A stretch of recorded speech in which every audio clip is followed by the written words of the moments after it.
NFL team over the last couple of years more routinely and consistently humiliates other teams in the regular season like the Ravens? Last couple of years, 15 double-digit wins. Last 11 days, 3 wins, all by 17-plus points. But this has been a great movie with a sour ending for 6 years in a row. I would love to see Lamar Jackson get to a Super Bowl. I think he's exhilarating. I think he's a great kid. I think he's passionate. It's a really, really good organization. You know what I'm hoping the Ravens do? And I think it's happening in front of our eyes. I want you to think about this. What NBA team dominated the regular season and left us wondering if their star player was as good as everybody claimed he was? The Celtics. Like the Celtics, the Ravens, the talent's there. It's a well-run organization. But you were always a little disappointed that the number one wasn't quite up to it, and they were too Jason Tatum reliant. So suddenly, their number 2, Jaylen Brown, last year, sometimes was their one. And that's what's slowly happening to the Ravens. Lamar only completed 10 passes yesterday, yet Derrick Henry had 27 carries. Lamar's going to win the trophies and the MVP. He's more exhilarating. It's more dynamic. But quietly, Lamar Jackson is only 15th in the league in passing attempts and probably ends up lower than that. It's not that Baltimore doesn't love Lamar. But after something doesn't work, like last year, 6 run attempts in the playoffs, Lamar got tight, so was the play calling. So that Celtics team, like Baltimore, well-run, smart, had a very good number 1. Not as good as J-Mac kept imploring on this show, but I kept saying, I like Jason Tatum. And I like Lamar Jackson. But when the team stopped trying to funnel everything through Jason Tatum and said, let's bring in a Porzingis. Let's get Jaylen Brown more touches. Let's move Marcus Smart, who takes too many shots late, and upgrade with Drew Holiday. Tatum was still great, but they weren't Jason Tatum reliant. Okay, he's going a little too deep with the basketball comparisons, which I'm actually really confident a lot of football fans, based off of me reading these comments, they don't want to hear it right now. They don't care about the Boston Celtics. The Baltimore Ravens want to talk about the Baltimore Ravens and Lamar Jackson. I'm not going to go on to a whole conversation about Tom Brady and Patrick Mahomes and the Kansas City Chiefs and the Patriots and all this type of stuff.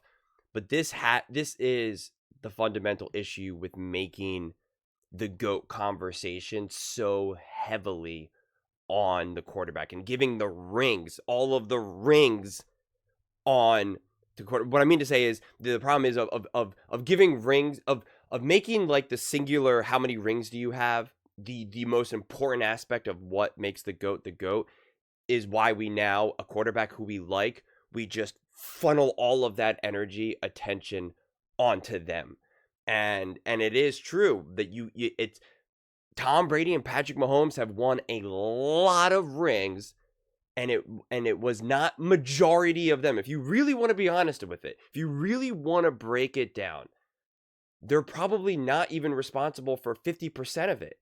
I mean, think about it. They're only responsible for technically at the maximum 50% of the game because it's 50% offense. So that alone, like it can't technically really be higher than that.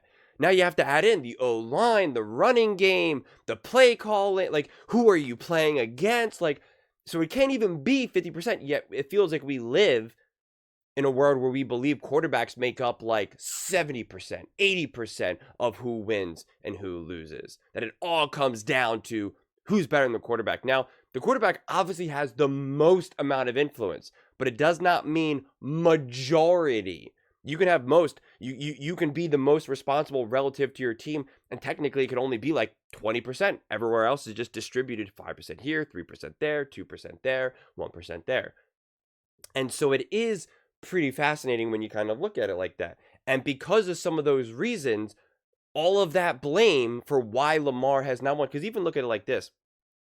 Lamar Jackson, the Baltimore Ravens ball out Christmas Day, and yet this wasn't even one of the main stories. It opened with Kansas City Chiefs and Patrick Mahomes, understandable because they have won those rings recently. And then it went to LeBron and Steph. Now, after the first commercial break, we jump into Lamar.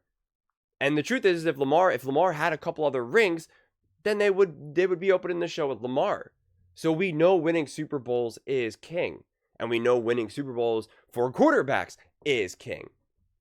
But again, I've been banging this drum now since the beginning of this channel of just these. It's a team sport. It's a team sport. It's a team sport. And this idea that these quarterbacks are supposed to just be able to be superheroes in both the regular season and the playoffs, game after game after game, it just becomes an impossible feat. Is there anything in your life that you can consistently do great, like borderline flawlessly, day after day after day after day after day? I mean, like, seriously, I guarantee you, even just something as simple as like brushing your teeth or tying your shoes, you technically will trip up and make a mistake. I guarantee it. It's impossible. So it's just like, to expect that you can have, even no matter how great these players are, to just go again and again and again, game after game after game after game, it just becomes too heavy to carry. Way too heavy to carry. But I do watch a game like this, and I think, honestly, for both these top teams, the Chiefs and the Ravens, the Steelers are definitely obviously on a decline right now. That can't be denied. Their last 3 games, the Eagles, the Ravens, and now the Chiefs, have not been good, especially offensively and defensively, for that matter. And then the Texans the Texans have been struggling all season. It's kind of a miracle that they're even winning the division right now, and that's just because the Colts have been such a disaster, and the Jags are the Jags. So that makes sense for the Texans. But the Texans, I mean, they've been dealing with injuries all year. They're just not who I thought they were going to be this year, and I could admit that. I thought they were going to be a top team, whether it's because of injuries, coaching, whatever. They're just not a top team. So both of these teams, the Ravens and the Chiefs, had very great, convincing wins. But again, at this point, it only means so much, because I expect the Ravens to have these games in them. I expect the Chiefs to be able to handle business against an inferior opponent at this time, especially if they're not 100% healthy and all of that. That is something that the Chiefs are very well equipped to do. So then the main question will always be, what do the Ravens do against the Chiefs, against the Bills, etc.? And the Ravens, unfortunately for them, their Super Bowl path is essentially nearly identical to what the Chiefs were last season. The Chiefs had to go to the Dolphins. They were at home on the Dolphins, and on the road to the Bills, then on the road to the Ravens. And now, if the Ravens, if everything kind of remains the same, which it should in theory, they'll win the division. They'll get a home game against an inferior opponent, right, that they should easily beat, convincingly beat, pretty much probably resting the starters by the fourth quarter. Then they'll have to go on the road against the Bills. And then if they win that game, be most likely on the road against the Chiefs. And again, it's what the Chiefs were able to do. But again, that whole team, you saw the Chiefs last season, the entire roster, the entire coaching staff brought their A game. They did not fail. Their offense, again, such a great example of this is the Chiefs versus the Ravens. Their defense held their own. Their defense was not a random liability. Mahomes was not a liability. Andy Reid, not a liability. Spags, Kelsey's making diving catches, and he had not had a great season all that year. Lots of drop passes. They didn't have those problems against the Ravens when they really needed it. They didn't have those problems against the Bills. And when their quarterback did make a mistake, the rest of their team was able to pick it up. Again, Patrick Mahomes throwing an interception in the Super Bowl. Defense held it down. Held down the fort. They said, no worries, we got you. We're not giving up points right now. We're not giving up a touchdown. And those things really matter. So Lamar, we know, can take off. Henry, we know, can take off. It's when these games truly matter, can everyone else step up? Can you not keep going backwards with 12 penalties a game? because I said this now weeks ago, I guess months ago at this point during this season. We see the peak. We see the potential. We see the eliteness. We see the special. We see the all-time greatness. You reach a point where it becomes indefensible to not win a Super Bowl. I'm out here saying, Lamar Jackson has been playing better quarterback than Patrick Mahomes this whole season, and Josh Allen, and Joe Burrow. And it's like, these teams then need to step up and prove it in the playoffs. They need to step up and prove it. And that's why I said also, again, like a couple months ago, especially when the Ravens were really like kind of catching their stride. And I know they had a few setbacks throughout the season, but it's kind of like, I mean, if you're a Baltimore Ravens fan and they don't go the distance, you got to lose you have to lose your mind. I mean, it's like you got to protest. I mean, you got to do something, because it's just like, what is going to change? You have an all-time great quarterback. You have an all-time great running back. You have some of these offensive weapons now that are really coming into their own. And who's going to ruin it this season? Maybe the defense? It's like, what? You got us help on offense now? We got some maturity on offense? And then you're going to drop the ball defensively? Or maybe both show up, but then the game plan doesn't show up? You come up with a weird game plan where, like, Derrick Henry's only going to touch the ball 4 times? It's like, you can't have that. You can't have that. You got too many beasts. Too many beasts. But it's tough. Going up against the Bills, going up against the Chiefs playoffs. Those are not going to be easy games by no stretch of the imagination on the road.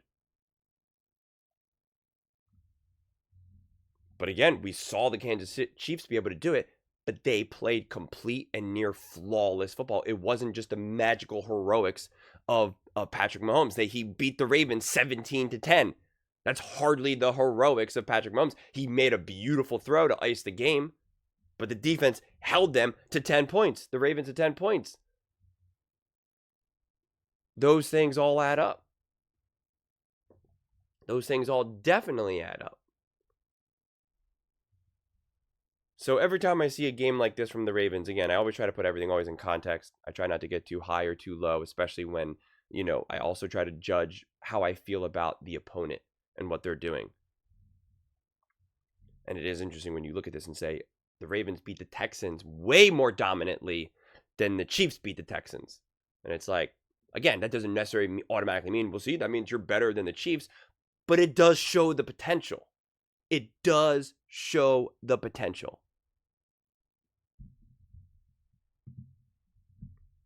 So it really is just get the job done. There's nothing more that needs to be said at that point. We look at some of these other teams and these other players like the James Hardens of the world. James Harden to basketball is not what Lamar Jackson is to football. And I've actually defended James Harden first teams because it's like, he's going up against a juggernaut of the Warriors. What do you want him to do? Be able to beat Kevin Durant, Steph Curry, Klay Thompson, Draymond Green? He's supposed to beat that? LeBron James couldn't beat that. And James Harden's not able to do that?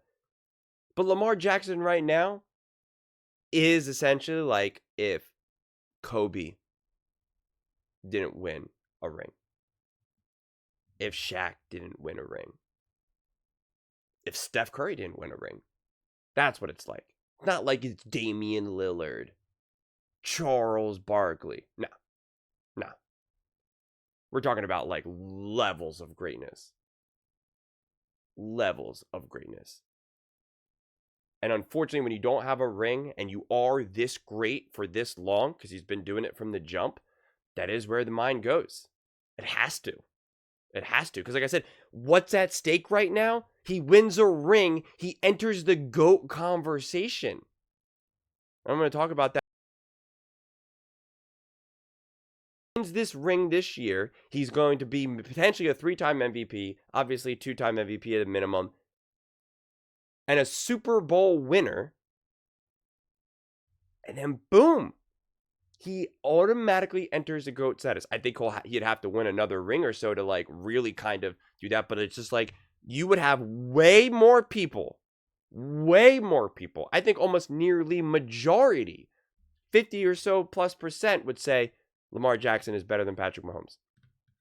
Yeah, I know Mahomes has more Super Bowls, but Lamar Jackson, I'm taking Lamar Jackson. If I'm doing the draft right now, I'm taking Lamar. Like, you're going to have those conversations get louder and louder and louder. Instead of Mahomes Mountain, it'll be Lamar's Lagoon. I don't know, man. But those are just my thoughts. I'd absolutely love to hear yours. What do you guys all think about Lamar Jackson and the Baltimore Ravens? Do you think they're legit Super Bowl contenders? Let me know in the comments below. I read every single comment. So whether you agree with me or disagree with me, either way, let's get in some discussions. Let's get in some fights. But ultimately, let's just have some fun. And please do consider subscribing. We are building an amazing community here, and I absolutely love to see you part of it. I want to build something that we all genuinely feel connected to. Something that we're really excited to be part of. I think we're well on our way to doing it. And please don't forget to give this video a thumbs up, as it really does help the visibility and the algorithm. Thank you so much, and see you next time.